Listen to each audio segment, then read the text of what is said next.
Okay, all right. Shalom, shalom. Shalom. All right.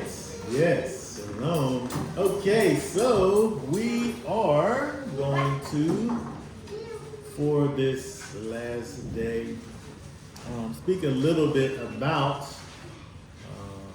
what I think this day and time represents, and trying to bring a little bit of practical applications to these things. When we think about Sukkot, of course, is, when we think about it from a memorial standpoint, we think about the idea of the wilderness, the time in the wilderness, dwelling in these temporary booths, going through the wilderness by the leading and guiding of the Spirit. From a moral standpoint. When we think about Sukkot kind of from a prophetic future standpoint, we think about, it's the Feast of Ingathering. It's the Feast of Ingathering when the Most High, comes and gathers us in for us to be forever with the Most High and with Yeshua. We talk sometimes about the wedding feast that happens. Yeshua said that he was going to prepare a place. He's going to go away and prepare a place. And he's going to come back. And when he comes back, that's when we dwell with him forever. When he comes and returns for his bride, which gets us to that last great day, which I always think of as literally the last day. No more days as we know it. It talks about the fact that it will be, when we're in the final kingdom, there won't be any need. It says there's no need for the sun. Amen. I guess the sun might be there, it might not, I don't know. But if it is there, we don't need it anymore. And so, we think about that last great day.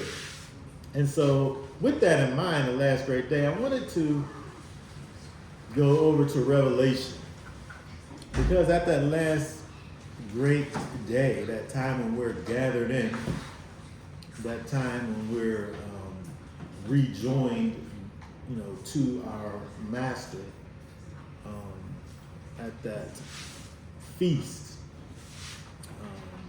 we see something there that helps for us to prepare to be there. I remember yesterday we talked a little bit about the idea of something that happens future tense.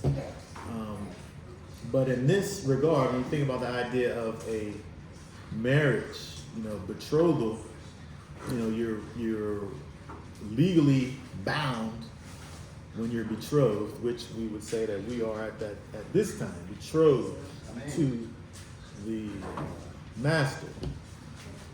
But there's still that next step, that second part, that time when he comes and we dwell with him forever, that time when that marriage contract is consummated. And that's a hopeful thing. We look forward to that. And so from that perspective, there is a hope. There is a thing that we wait for. Although we're already in covenant right now, we're waiting for the finalization of that. So let's look over in Revelation 19. Revelation 19, 6 through 9. Revelation chapter 19, verse 6. And I heard as the voice of a great crowd, as the sound of many waters, and as the sound of mighty thunders, saying, Hallelujah! For Yahweh El Shaddai reigns. Let us be glad and rejoice and give him praise. For the marriage of the Lamb has come and is going to bear herself. And to her it was given to be dressed in fine linen, clean and bright. For the linen is the righteousness of the set-apart ones. And he said to me, right, blessed are those who have been called to the marriage supper of the Lamb. He said to me, these are the true words of Elohim. Okay, so when we look at verse number 7, look at verse 7 where it says there, let us be glad and rejoice, which, by the way, Tabernacles is a feast where you're actually commanded to rejoice.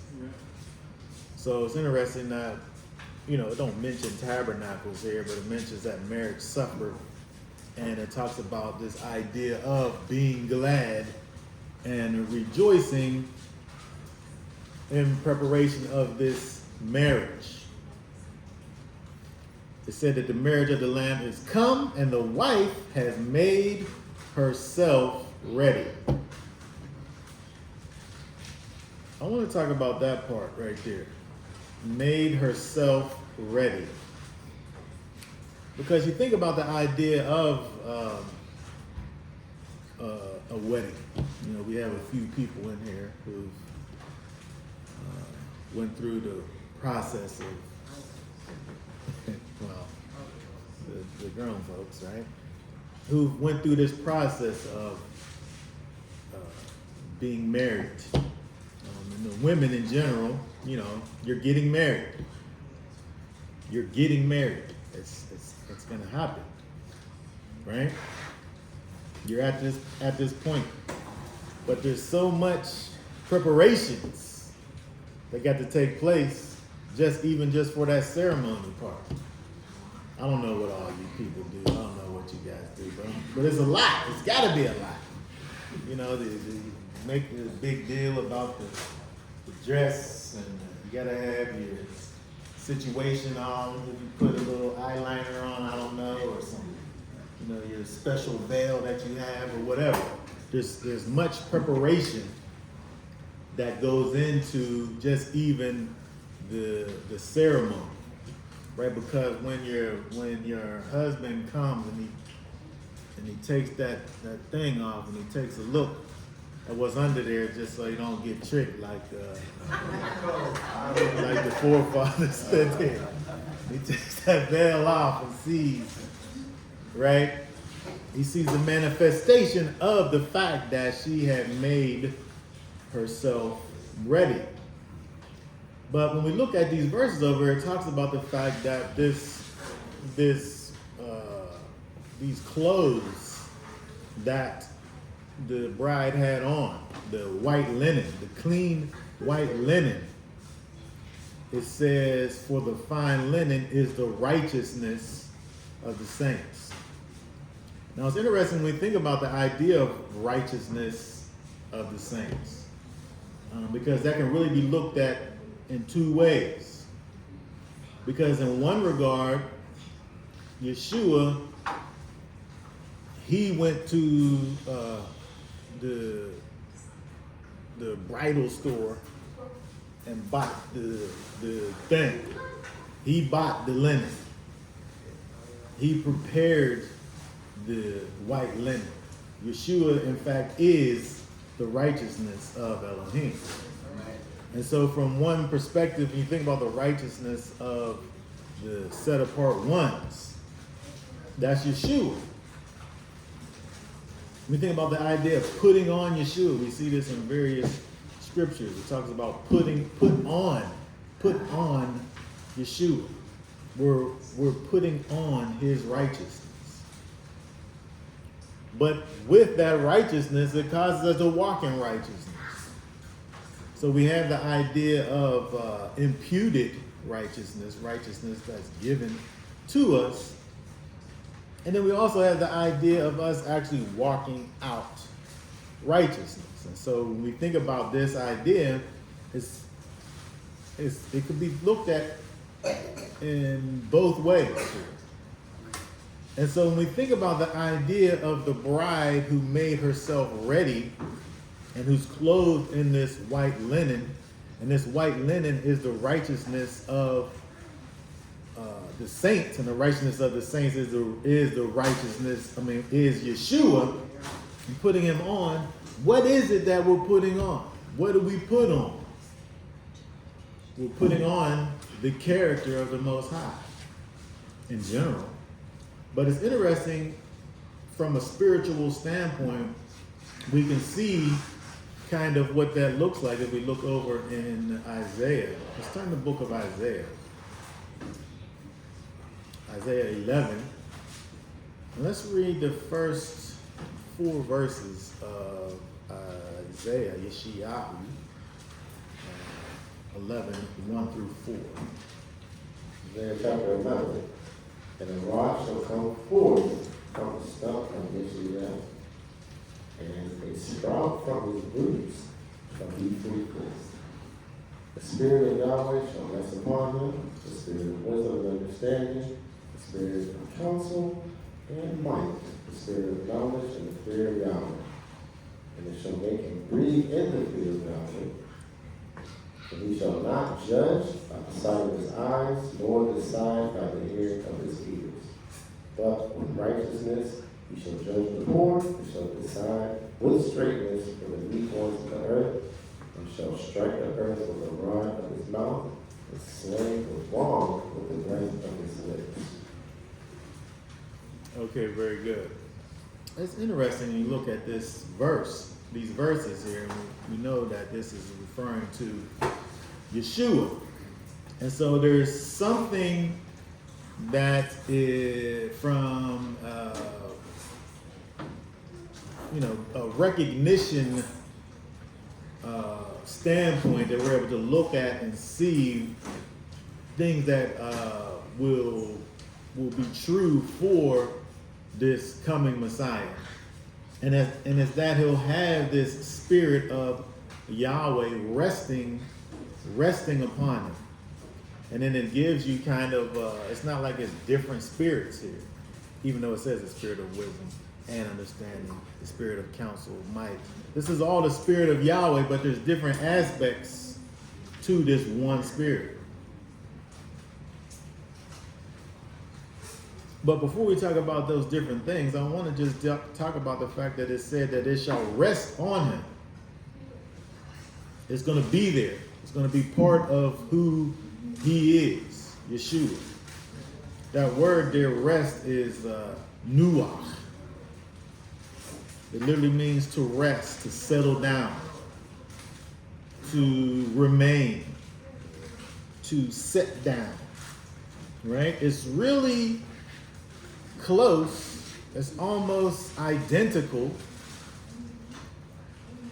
in terms of definition to what Yeshua talks about in John chapter 14. Look at John chapter 14, 15 through 19. Because we're able to understand who Yeshua is because of the fact that the Spirit rests on him. But he said when he goes away, he's going to make something that's going to rest on us. What does that say over there in John 14, 15 through 19? It says, if you love me, you shall guard my commands. And I shall ask the Father, and he shall give you another helper, and stay with you forever.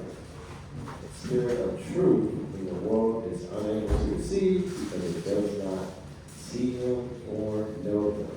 But you know him, and he stays with you and shall be in you. I shall not leave you orphans, I am coming to you. Yet a little while, and the world no longer sees me, and you shall see me, because I live, and you shall live. Okay, very good. So what we see over here, the scriptures version said that the Comforter will stay with you forever. Is that what it said? Yeah. That word in King James says abide. But it's just like this nuach word, to rest, right? The Spirit will abide with you forever. It's the same word in 17 where it says, for he dwells with you and shall be in you. And so the same characteristics that exist in the Messiah, the coming Messiah, if we look back to Isaiah, who is Yeshua, when that spirit comes and rests on him, those same characteristics rest in you and I. Also, hello? All right. Verse 16. Well, I read, well, the KJV said, call it the comforter, but on this version it says the helper. Mm-hmm. Yes. That key to that helper. Right. And it's interesting that, we think about the Spirit as a helper, but the reason why it's a helper is because of the fact that it's implanting a seed of these characteristics on the inside of you. And as that seed of the Spirit grows inside of you, it helps you to move forward and actually do the thing that I want to actually talk about, which I didn't name yet, going forward. But when we look at Isaiah, back in Isaiah chapter 11, we see that the spirit that rests on the Messiah, it talks about the spirit of wisdom. Wisdom, it's interesting when you look at wisdom, that word hukmah, and it gives you wisdom, it gives you skillful, wise. But wisdom really is the right application of knowledge. That's wisdom. It's the rightful use or the skillful use of knowledge is wisdom. Right? And so when we think about the spirit that's upon Yeshua, that's upon each and every one of you who receives that spirit, you have living inside of you access to the right use of knowledge, wisdom, understanding, that word there, binah, understanding, and discernment. Discernment, by the way, that's the word. That's what we're going to deal with at length. Okay. But it's interesting when we look at these things that are in these various attributes, discernment is a reoccurring thing here. And even when it's not spoken, it can be implied. When you think about the right use or skillful use of knowledge, there's some discernment used in the skillful use of knowledge. Let's just since the cat is out the bag, what is this? What is discernment? According to Noah Webster 1828 dictionary, to distinguish, to see the difference between two or more things, to discriminate, to make a difference,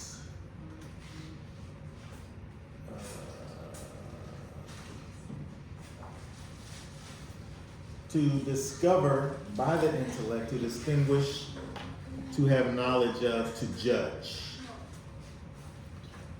Okay, so discernment. All right, so we talked about wisdom. Understanding includes discernment. The spirit of counsel. The spirit of counsel, it says, which is this word eitzah, which literally means advice, a plan, prudence, advisement. And again, it don't say discernment here, but good advice is going to include discernment. That's what makes it good, right? It's the spirit of counsel and the spirit of might. doesn't include discernment. It's force, power, strength. But I think the idea of the spirit of might and the spirit of force, it's interesting that the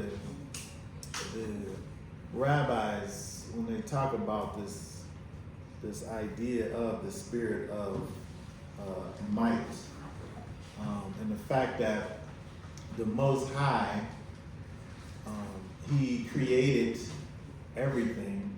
We talk about the fact that we look around and we see these laws. But by His power, He holds everything in place. Even if we say it's just by simple fact of He speaking these laws into existence, they continue, which expresses His might and His power, right? Where it's an ongoing thing. Okay, so it's the spirit of counsel, His might, and knowledge. Knowledge, if we look in BDB's definition of da'at, which is knowledge, perception, skill, and our word again, discernment. And so the point here is that we have these various attributes that rest on the Messiah, who, when he went back to the Father and sent back His Ruach HaKodesh to us, that spirit that He has, we have, which includes discernment. All right, let's go over to Proverbs.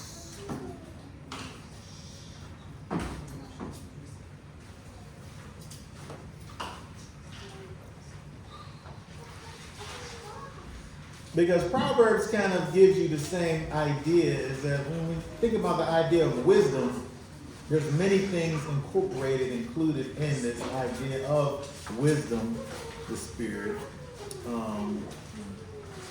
and of course, discernment being part of that. So let's look at Proverbs 1 through 7. Proverbs chapter 1. The Proverbs, Shlomo, son of David, sovereign of Israel, for one wisdom and discipline, for understanding the words of understanding, for receiving the discipline of wisdom, righteousness, right ruling, and straightness, for giving insight to the simple, knowledge and discretion to the young. The wise one hears and increases warning, and the understanding one gets wise counsel. The understanding of the proverb and the figure, the words of the wise and the riddles. The fear of Yahweh is the beginning of knowledge. Fools despise wisdom and discipline. Okay, very good. So when we look over here at this, where it begins to speak about wisdom and the things associated with wisdom, I want to just simply pay attention to verse 4. The scriptures version says, what's verse 4 saying in the scriptures? Oh, it does say discretion. Discretion. And so, when we think about this idea, again, of what we're talking about is discretion, we start off talking about the idea of that bride making herself ready. The way that bride makes herself ready really is putting on that white linen, which is, again, like I said, that character of the Most High, that spirit inside of you, putting on Yeshua. And so it's more than just the idea of saying, the spirit dwells in you. Because we see in various places specifically where we look just now in terms of Isaiah,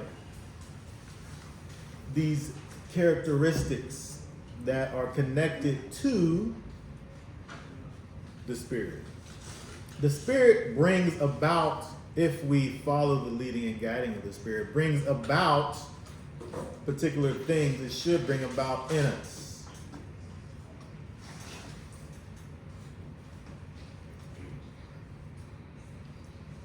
When we think about the fact that we live in this time when the scriptures talk about the fact that we don't war against flesh and blood.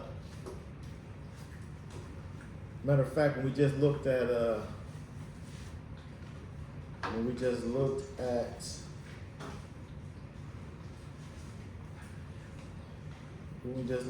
verse in Isaiah in verse 3, where it talks about the fact that he shall not judge after the sight of his eyes, neither reprove after the hearing of his ears.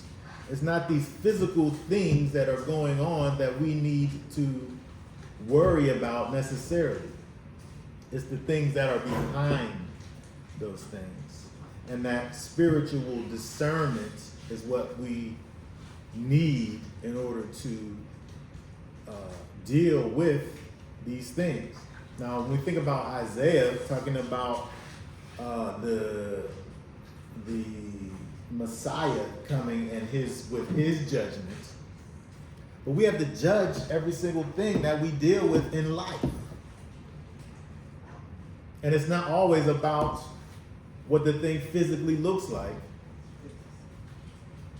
when we have to deal with it. When we think about the idea that Yeshua said he was going to send this helper, this, I don't want to say thing to help us, I don't know what else to say, this thing to help us, this Ruach HaKodesh, it's helping us, it's given to help us deal with spiritual things. Because it's spiritual itself.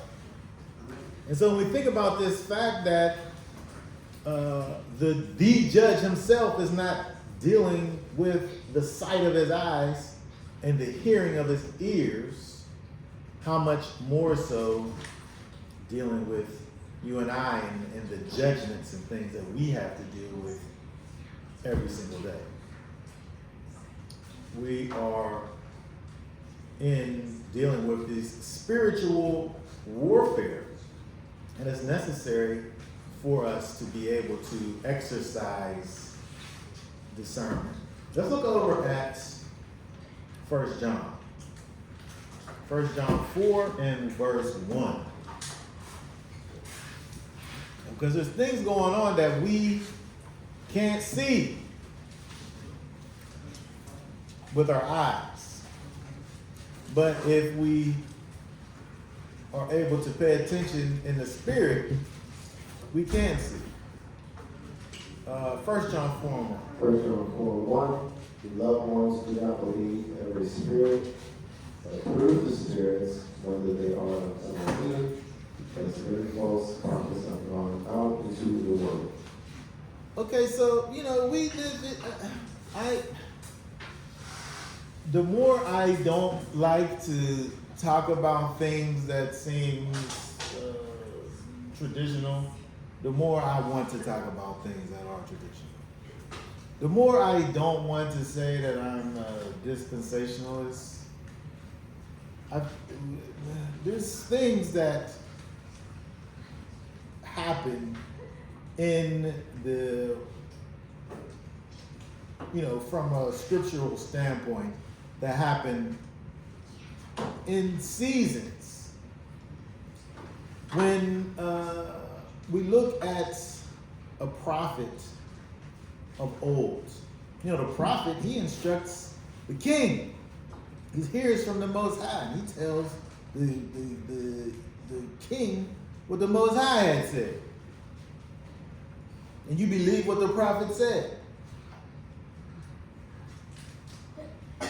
As time goes on, the prophet's out talking to the people, and the people ain't really paying attention to the prophet as much.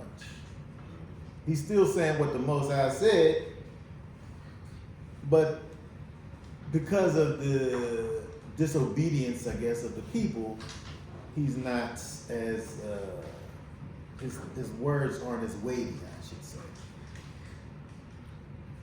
When you look at what we see in the church era, I don't know what else to say.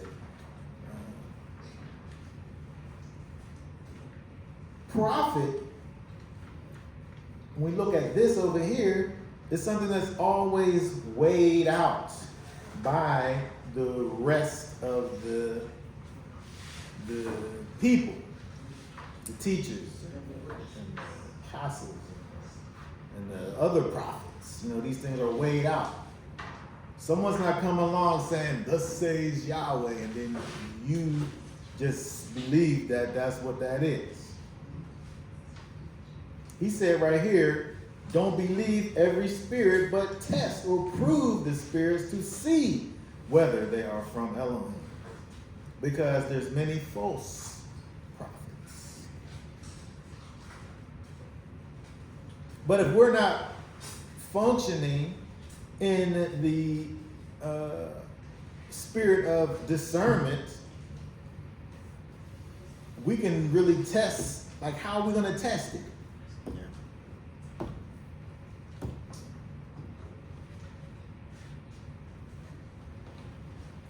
Are we even thinking about these types of things? We should be. Because there's all types of false prophets out there. What's Matthew 7:15 and 16 say? We're talking about discernment, but we're talking about discernment in the context of making ourselves ready for the master. Okay, Matthew 7:15 and 16. But beware of the false prophets who come to you in sheep's clothing, but inwardly are savage wolves. By their fruits you shall know them. Are grapes gathered from thorn bushes, or figs from thistles? Okay, very good. Yes, that's 16. Inwardly, it says they're ravenous wolves. But if we're only looking outwardly, all we see is the sheep's clothing.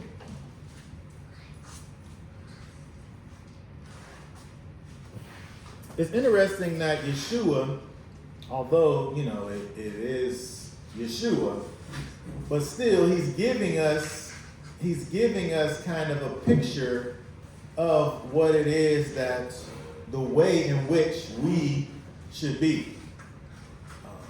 Yeshua, he walked the earth and manifested much of that divine essence that was in him. But at the same time, he's giving you a picture of what spiritual discernment looks like. Look at Mark 2 and 8.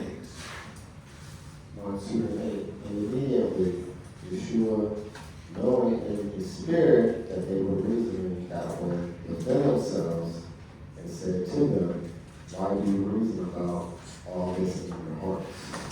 We see many examples of Yeshua speaking to the heart of a matter. Not necessarily what's on the outside, but what's going on the inside. Maybe or maybe not what he's doing is something that's to the nth degree. But if we have the Spirit inside of us, to some degree, you have access to seeing beneath what's on the surface as it relates to people and intentions. If you're talking about that, and the brothers to the side, a lot of times if there's an issue or something might bring to you, that might not really be the issue. Yeah. The issue is behind whatever they brought to you. A lot of times you gotta find out, where did this come from? What's the mindset behind this? That now this thing is that issue, then it's not really the issue. And you be able to probe, you can find out, it's like, wait, because things don't come out of nowhere. Some things build on things, and they're building on an issue. You're faced with that thing that was built on top of the issue, but you're not really dealing with the issue. Right. It's like simple example. Say you're trying to lose weight. You're like, oh, instead of changing your diet or exercising, you'd be like, I'm gonna take these pills. The issue is you need to change your lifestyle to get where you want to be, not, cover it up or whatever. And then they start taking the pills, like, these pills ain't working, you mad at the pills now. But the pills ain't the issue. They don't work, no. So that's what I'm saying, like, the simple fact that you can build in the spiritual sense on all issues. It can go out, it can lead out like that. Yeah. Yes, absolutely. And so, part of putting on Messiah, part of putting on Yeshua and his character, part of having the Spirit inside of you, the Spirit of wisdom, is walking this thing out.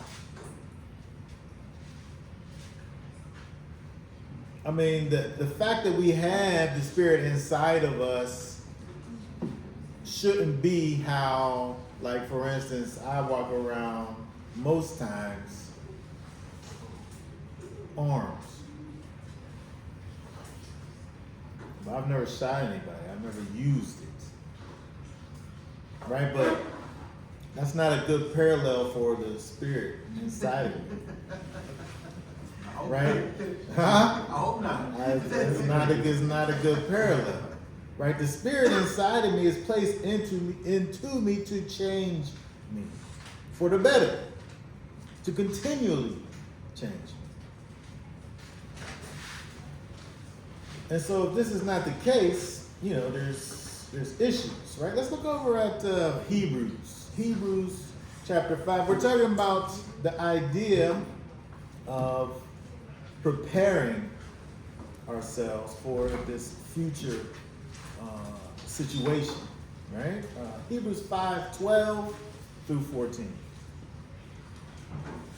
Hebrews chapter 5, verse 12. For indeed, although like this time you ought to be teachers, you need someone to teach you again the first elements of the words of Elohim, and you have become such as need milk and not solid food.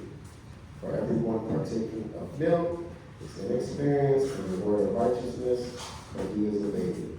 A solid food is for the mature, whose senses have been trained by practice to discern both good and evil. Okay, very good. The idea of discerning both good and evil. Baby's not called to be able to know the difference between good and evil. But we, as followers of Messiah, for any length of time, if we're in a situation where we have become stagnant, that's a problem. That's a problem. Because when we look in the scriptures, everything's given to us in the context of like agriculture. All the feast days are connected to agriculture. Yeshua talks about going out and then it talks about the sower, the seed. Paul talks about the Spirit and talks about it in regards to it being an earnest of the Spirit, a down payment on the Spirit, something that's placed inside of you that grows.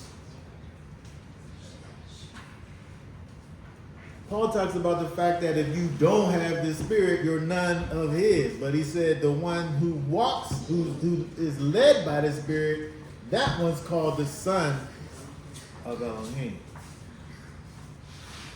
So we have to have more than just the Spirit inside of us. We have to allow the Spirit inside of us to change us and transform us and follow the leading and guiding of the Spirit. If we're not growing, if a plant don't grow, it's dead. You know, I took this piece off of my grandma's cactus. My grandma passed away. She had this big cactus plant. I took a piece off and I put it in a pot. You know, trying to get roots to grow out of it. I'm afraid that there's no roots coming out. It's gonna die. It's not getting any bigger. It's like getting little yellow things on it. You got any botanists in the house? You know, talk to me later. But the idea is that we have to have growth. We have to grow in the Spirit.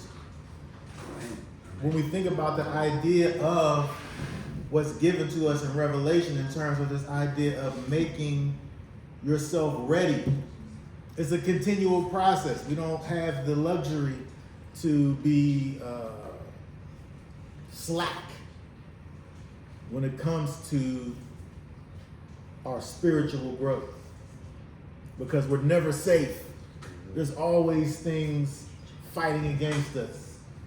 Hopefully we can see those things and fight against them and not just be victims of those things constantly. You know, when we come to Messiah by faith, this thing that He's given us, the Spirit, the Ruach HaKodesh, it's a weapon. Hallelujah. It's our only weapon, because we walk around in this physical world and there's spiritual things going on all around us, whether we see those things or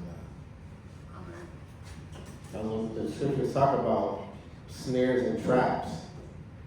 And it's like, back to my lesson I did in decisions. The helper, and I do like this version now about the comforter, because I don't think I studied it with this version and then calling it the helper instead of the comforter. I like helper because the Spirit helps you. That's what we draw on. That's what we're supposed to lean on for our help. When we go to the Most High, we call on Him for help. And in this world, there's a lot of traps and snares. And one or two decisions can get you caught. And the helper, you lean on Him, the discernment, to avoid it.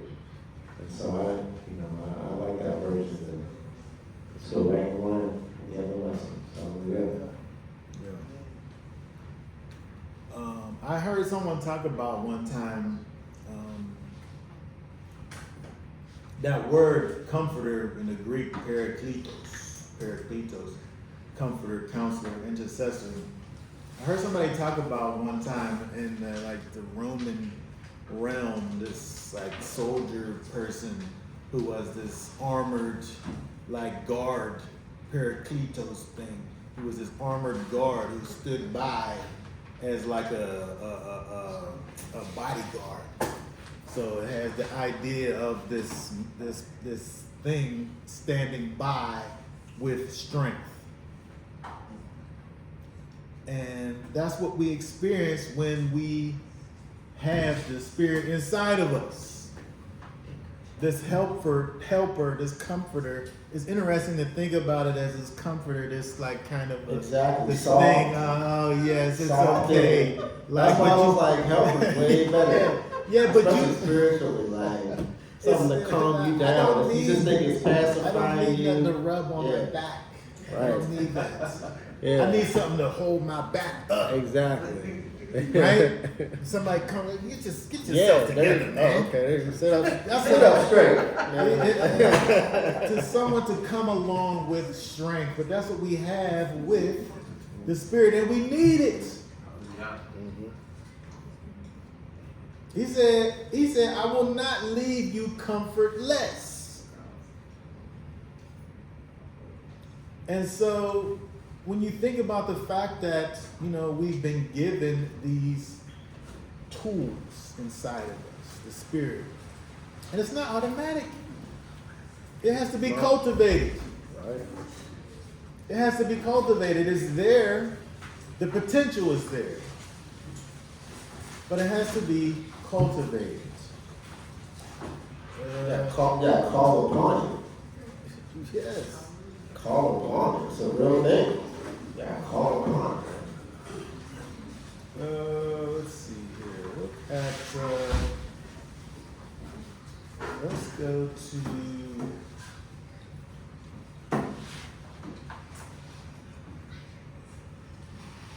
let's go to Proverbs. Let's go to Proverbs 15:22.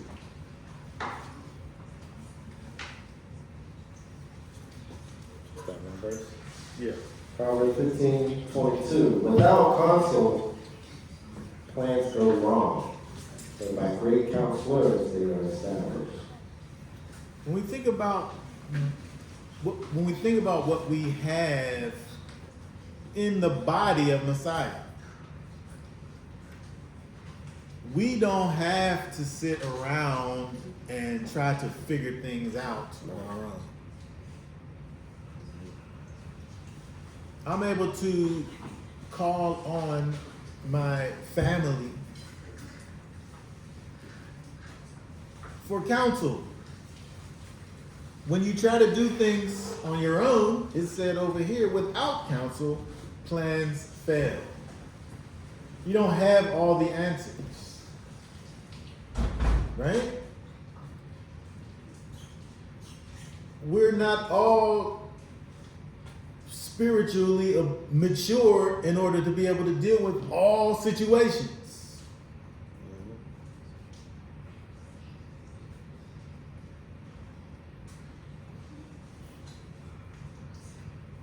Read Proverbs 13 and 20. Proverbs 13:20.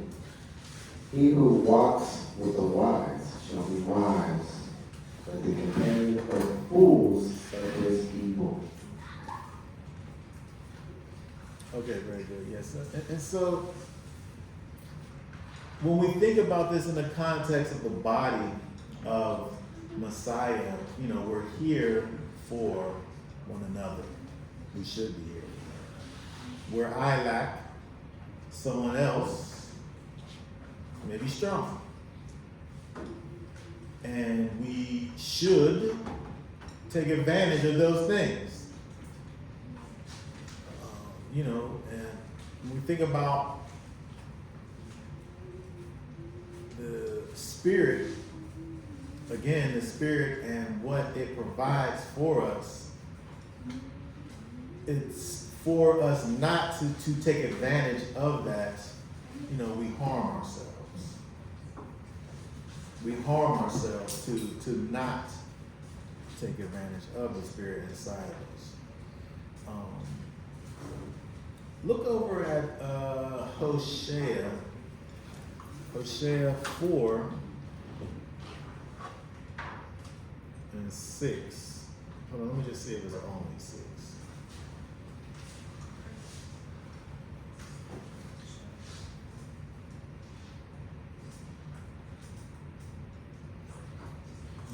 Yeah, this is 6. Popular verse. Isaiah 4 verse 6. My people have perished for lack of knowledge. Because you have rejected knowledge, I will reject you from being priests for me. Since you have forgotten the Torah of your Elohim, I also forget your children. Okay, very good. So, my people are destroyed for the lack of da'at, which discernment. Knowledge is there, right? Awareness is there, but discernment is there.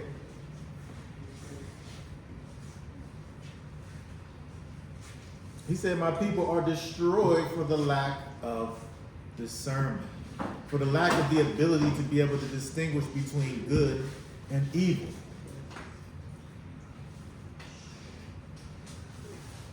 When we think about the idea of these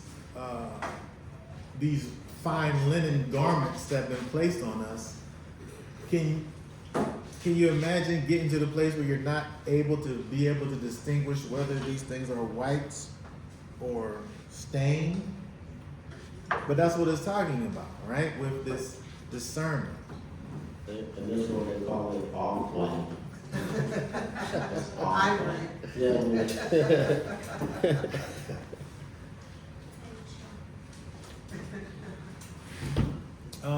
Ephesians 4, 14.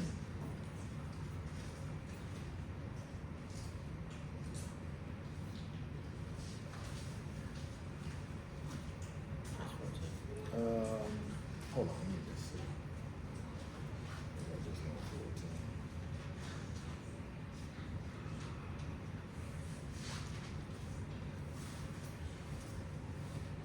Yeah. No, read down to 16. Ephesians 4, verse 14. So that we should no longer be children, tossed and borne about by every wind of teaching, by the trickery of men and cleverness unto the craftiness of leading astray, but maintaining the truth in love, we grow up in all the respects into him, who is the head, Messiah, from whom the entire body, joined and knit together by every joint supplies, according to the working by which each part does its share, causing growth of the body for the building up of itself in love. I don't know about you, but I know a lot of people who I can say have been tossed to and fro with every wind of doctrine.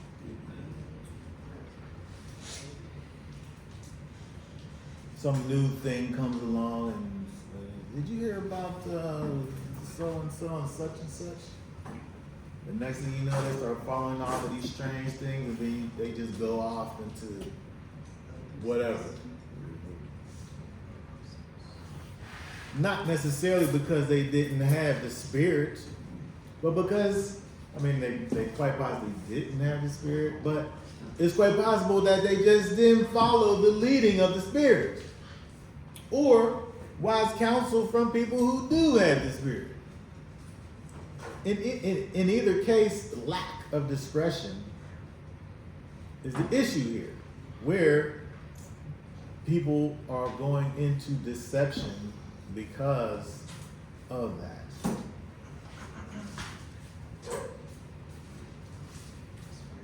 When we think about discretion, it's not even all the way about you within your own self. Because everybody here may be wise and full grown in the Spirit as it relates to your own conduct. But these people out here in this world, who each and every one of you is commissioned to deal with in some way, need discretion. Because these people is out here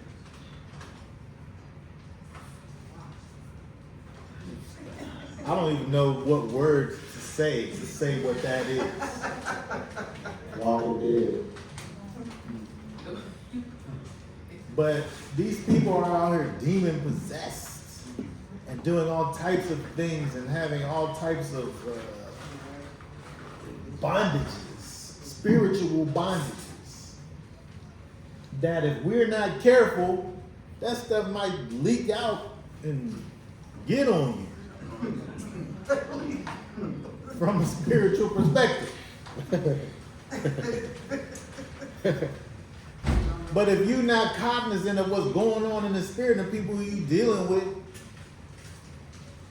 first of all, how you going to help these people? But second of all, how you going to protect yourself from these things that they have on them, in them? Put your spiritual poncho on. Listen, I don't need no poncho. I need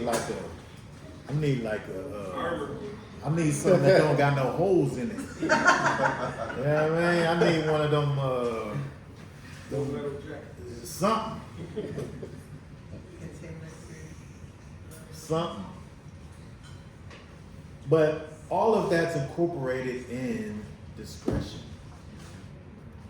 And so we have to pray, seek the Most High's face,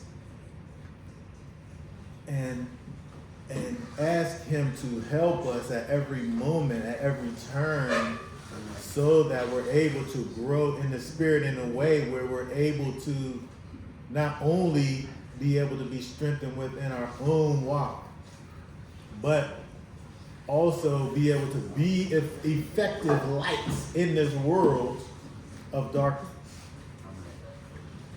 Both of these things need discretion. Now I'm just going to end off with a verse that that George read on yesterday. In 1 Peter 1:22. Now that you have cleansed your lives and obeyed the truth through the Spirit of the unfeigned love, love one another fervently with a clean heart. Now, when I'm thinking about the idea of making myself ready, and then I see this over here in 1 Peter, it's talking about this idea of seeing you have King James says, seeing you have purified your soul in obeying the truth. Your soul, your appetites, your desires, all of these things that separate you from your spirit man growing inside of you. He said, seeing you have purified your soul in obeying the truth through the Spirit. The Spirit is helping you to do this. But it's a process that we have to actively, be active participants in. The Spirit of the Most High is not just coming inside of you, taking you over, making you be this wise person.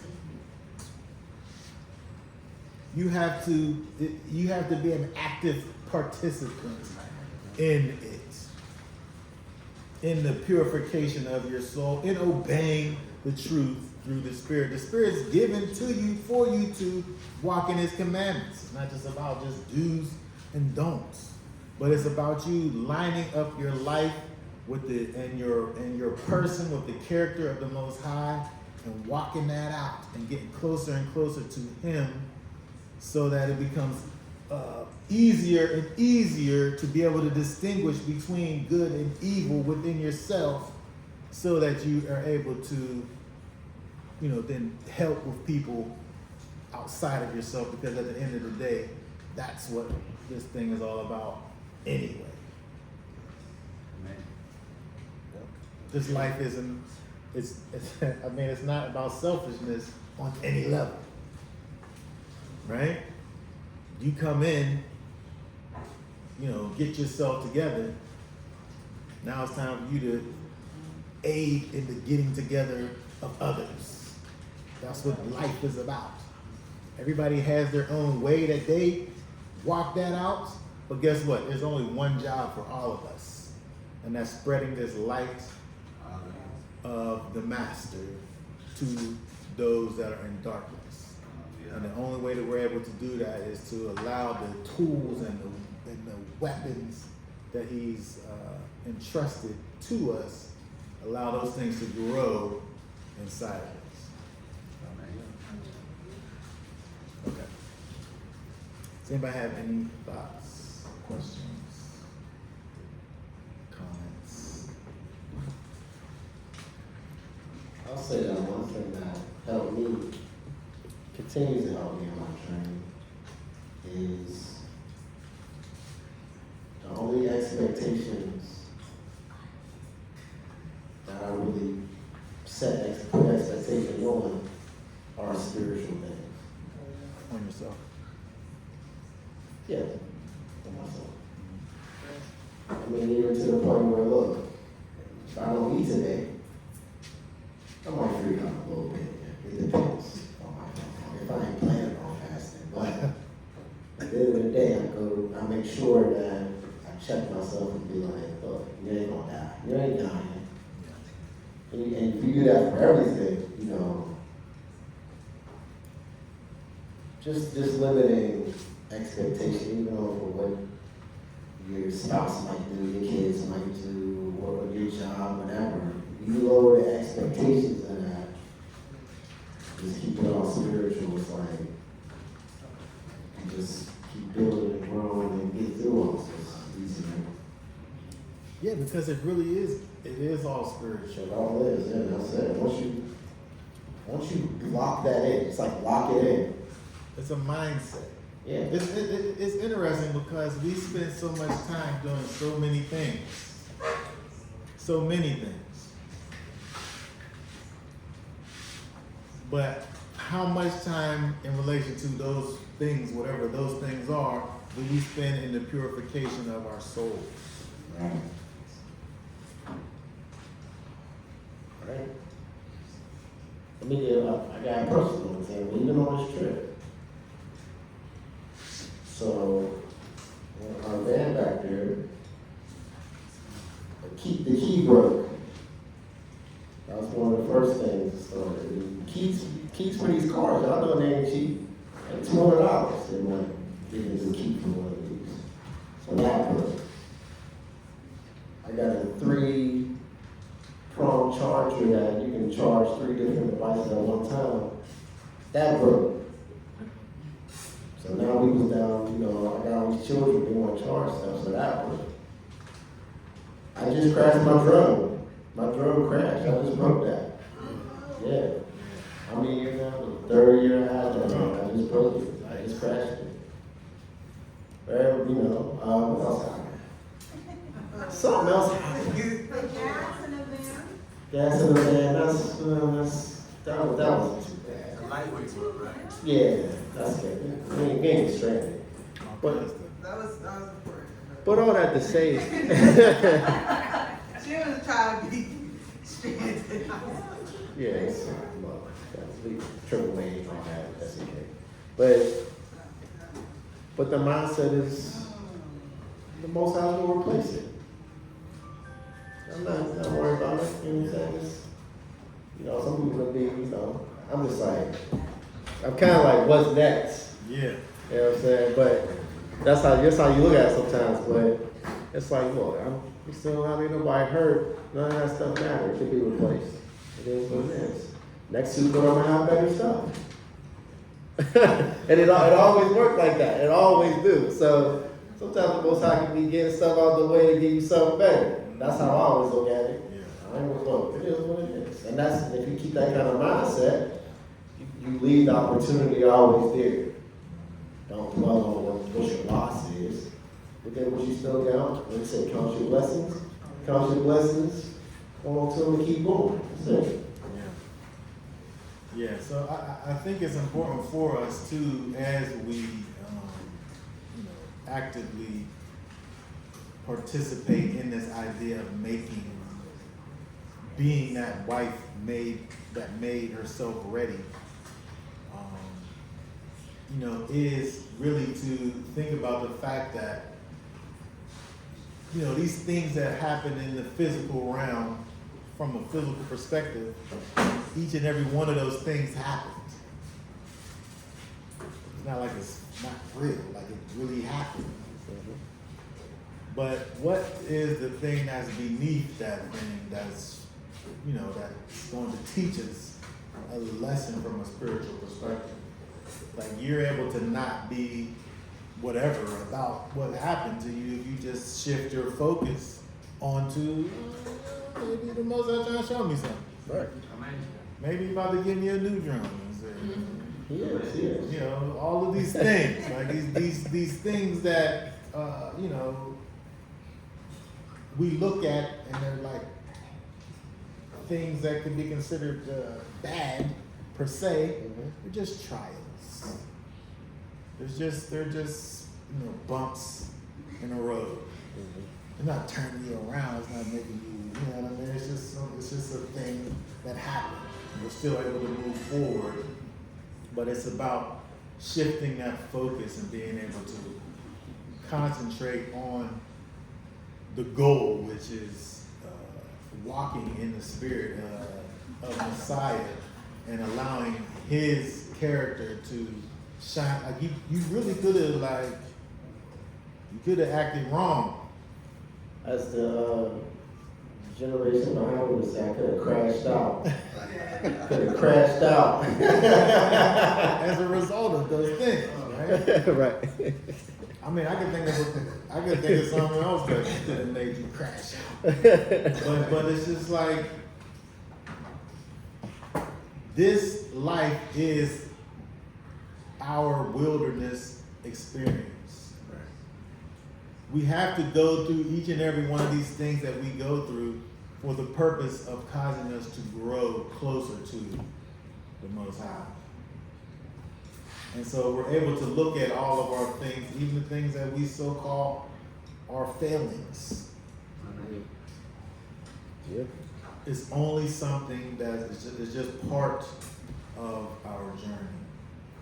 And so I just encourage each and every one of you to, as we move into kind of this, looking forward into this winter season that's going to be right around the corner, we have to be able to spend that time to allow the Most High's work to keep on going on the inside of us. We look at these things, and stuff looks dead in the winter, or maybe not so much down below the Mason-Dixon line. Right. Stuff might be green down there, I don't know. But back home, stuff looks dead, but it just looks dead. It's growing underneath. Right, and the same thing is true for us. We went through this season, these 7 months, and went by. We got all of these feast days and coming together and all of this. We enter into this dead zone. Let's grow in that dead zone. When we come to springtime, we come back even stronger than where we were. All right. I got a quick comment. Good. So in Luke 9, 14, 16, it says, and I shall ask the Father, and he shall give you another helper to stay with you forever. And what always caught my attention there was this word another. Because whether they knew it or not, Yahushua had been their comforter. Right there. Yeah, right. He was right there with them all the time, right? And what the most, and so that word comfort, I agree with you wholeheartedly regarding the strength. But if you ever been in some heavy grief situation, how will I say it with a comfort too, right? Yeah. So yeah. But the another thing really blesses me because what he just said to me is that I'm with you all the time. And I like what you said about even when I've our failures, because I think that one of the things that failures are able to teach us are to not rely upon ourselves so much. And so when you said, we should be asking him, if we don't think to ask him, sometimes the failures encourage us to ask him. And so he continues to still do his work in the midst of us. And this is a beautiful thing. Hallelujah. Yeah.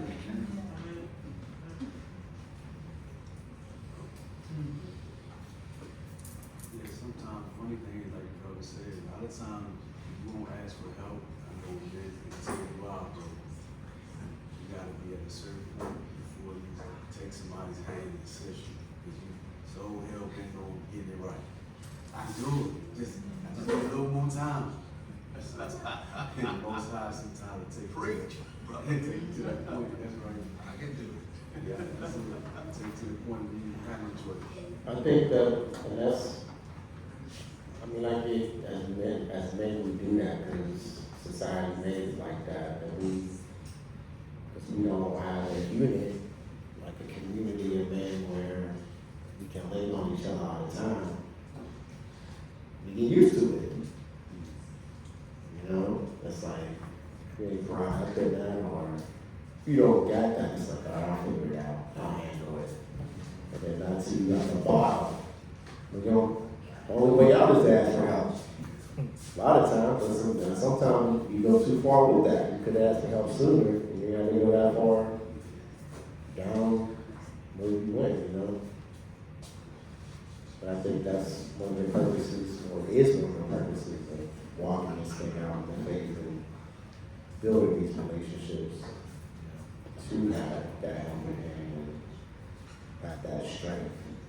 Yeah. I mean, that's part of discernment, being able to look within your own self and say, I'm not strong enough to do that thing. Whatever that thing is. I need someone to help. Unfortunately, I mean, if you don't learn a lesson, you're going to just have to take the test again. That's it. Right. It's going to come up again. It'll come up again. You don't know when. 100%. It'll happen. Yeah. Okay. All right. Oh, good. I'm curious to know, like, your thought or anybody else's thought on how the bride, I think it says bride, makes herself ready. Because it's not bride, it's like girl. How does the bride make herself ready? I mean, the bride is, it might say bride because there's only one bride or bride, really.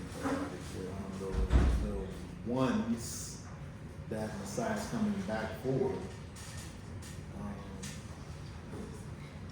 She has made herself ready. It says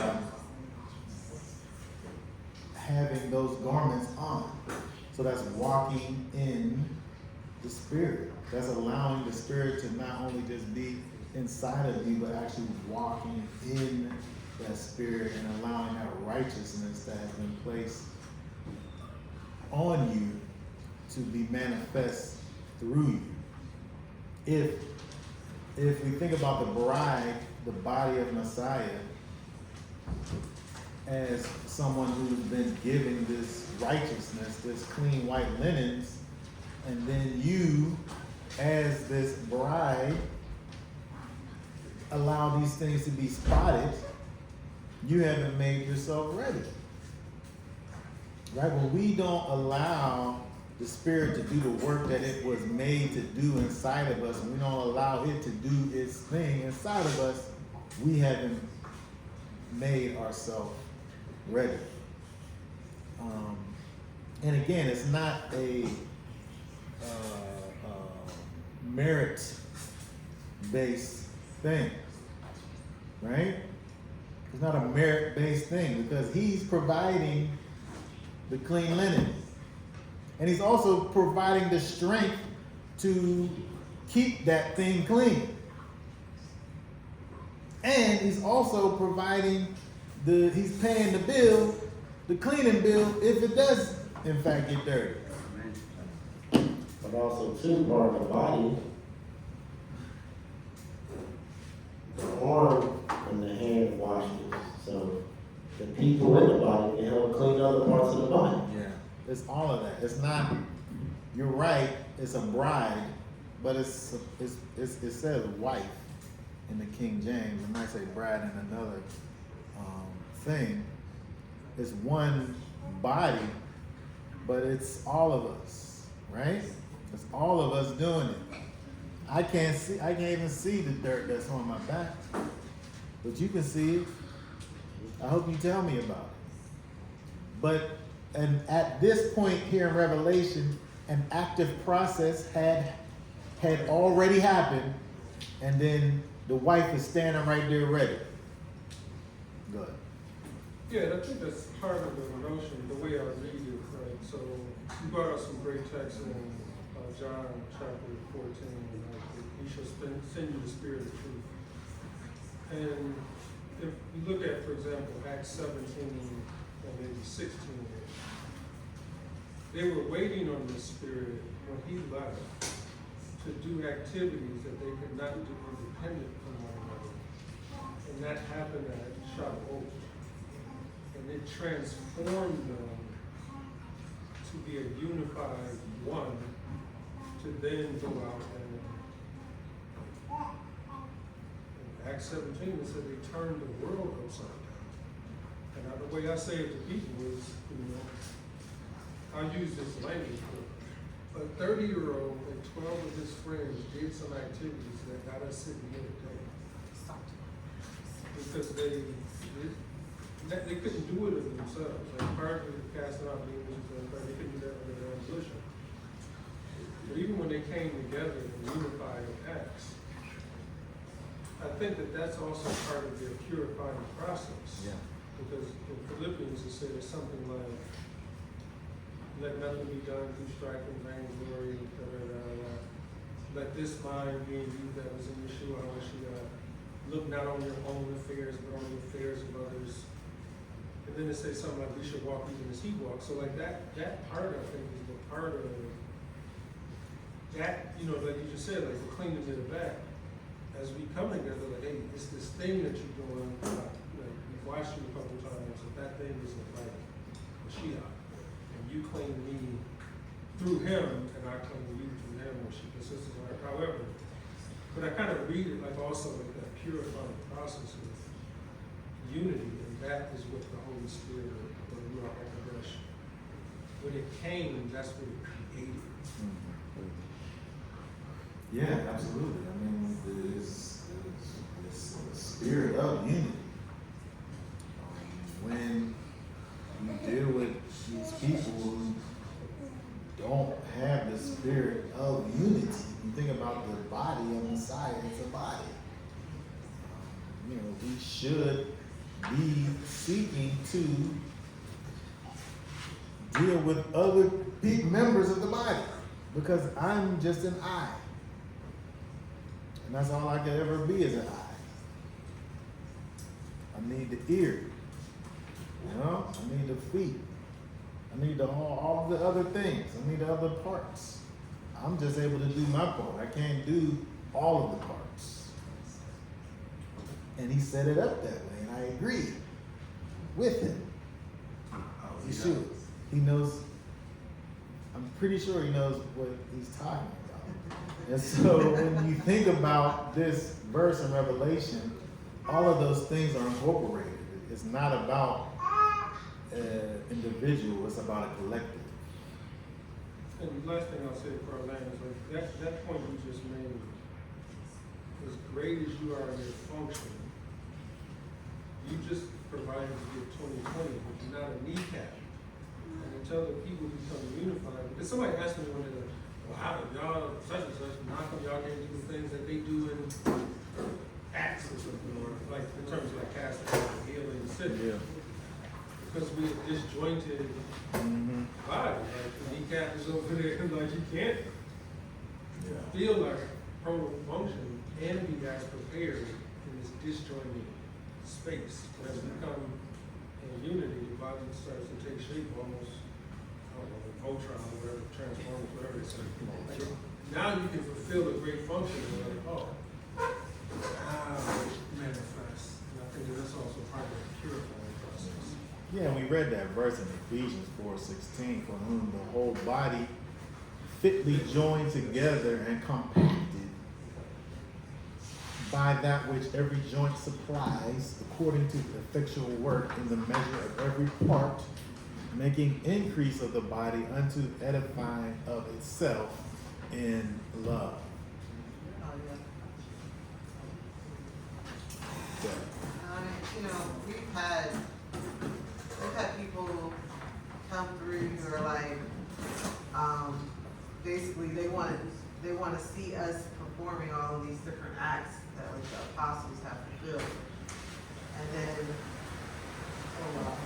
being disheartened, and even or not even giving the ministry work even a chance, because that is not happening within the different ministries.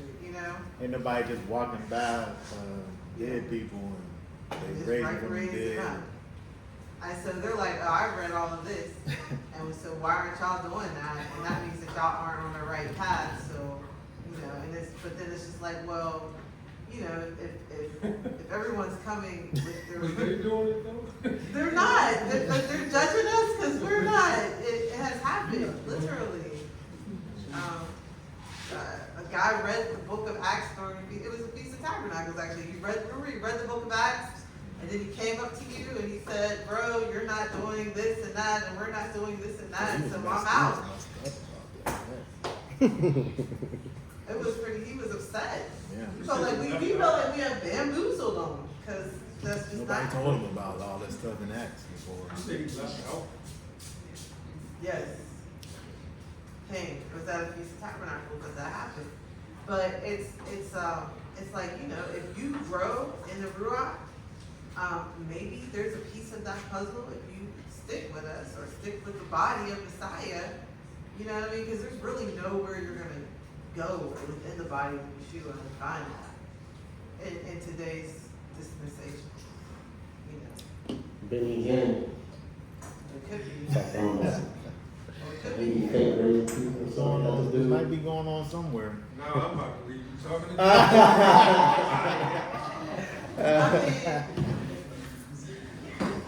I always tell a story about the elder that when I came into the faith, someone had died, and he literally got his stuff ready, and he was going to go to the hospital and raise her from the dead.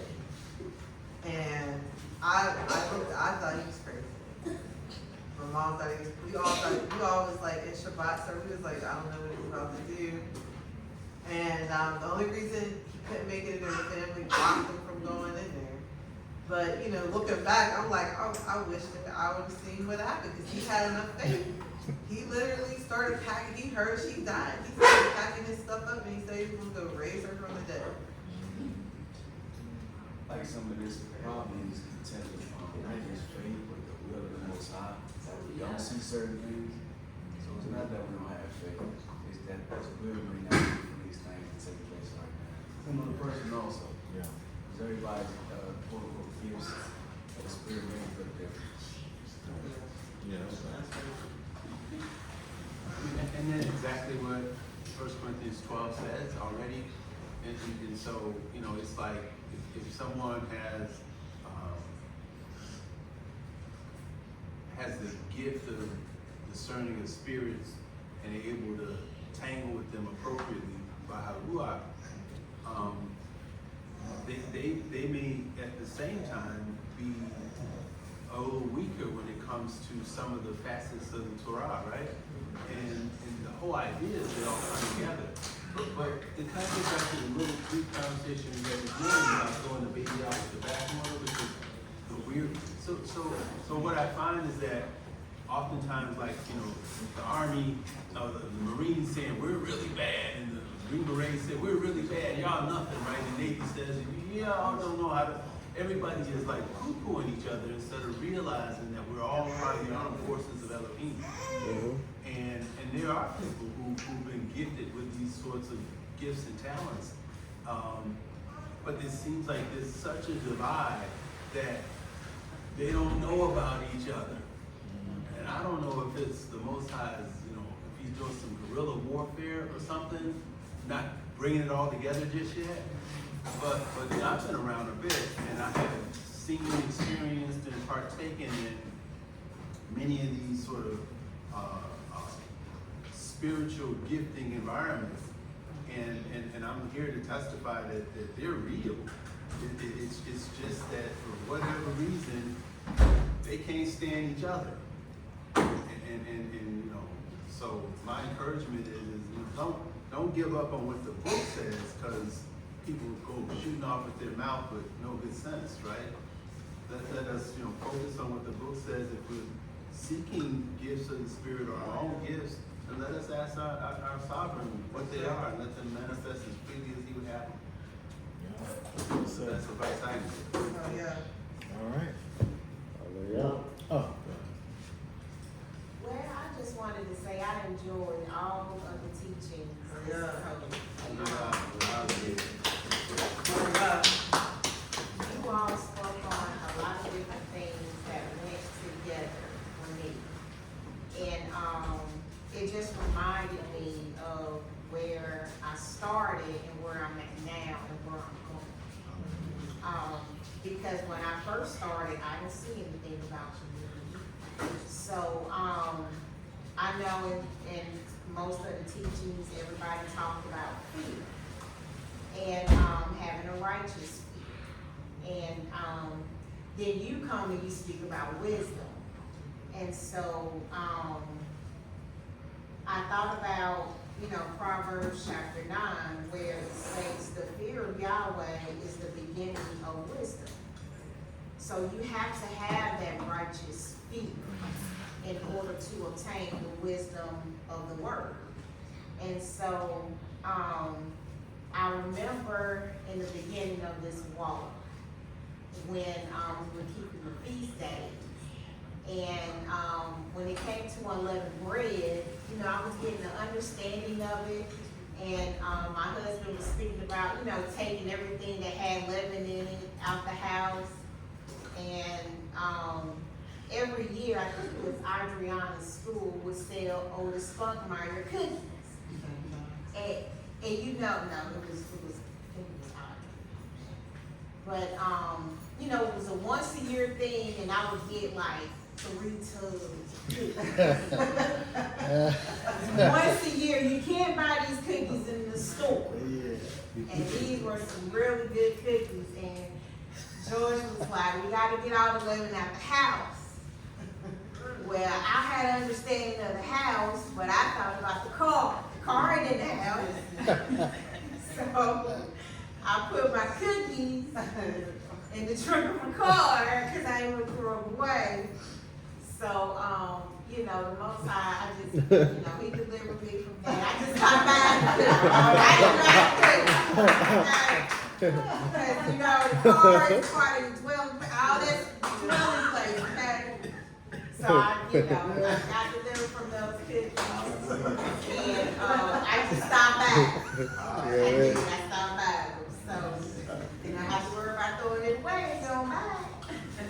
So, and then my husband speaks about, the growth, the spiritual growth, when he spoke, and so, I was able to take all of that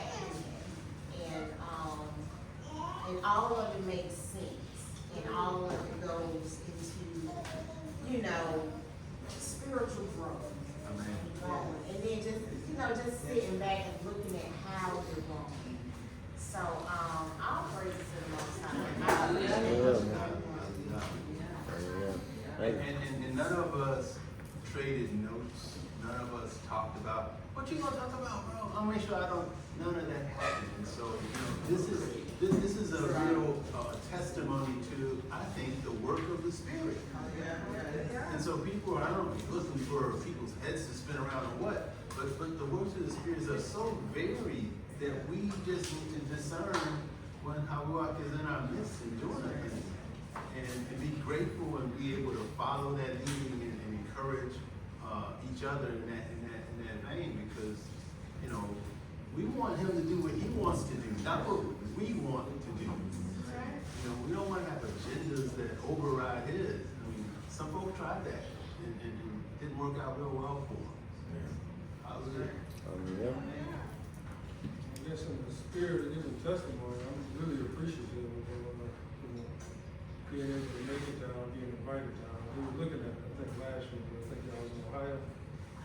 I got this, I don't want to be nowhere above the base of Dixon and doing a piece of Suco. So, we had to go to Georgia, to go with some folks, but it's really truly been a blessing to me, and spending more time with folks and getting to know some new brothers and sisters. And as I said the other day, take this in its context, so it don't sound inappropriate. I want to marry y'all. That's it.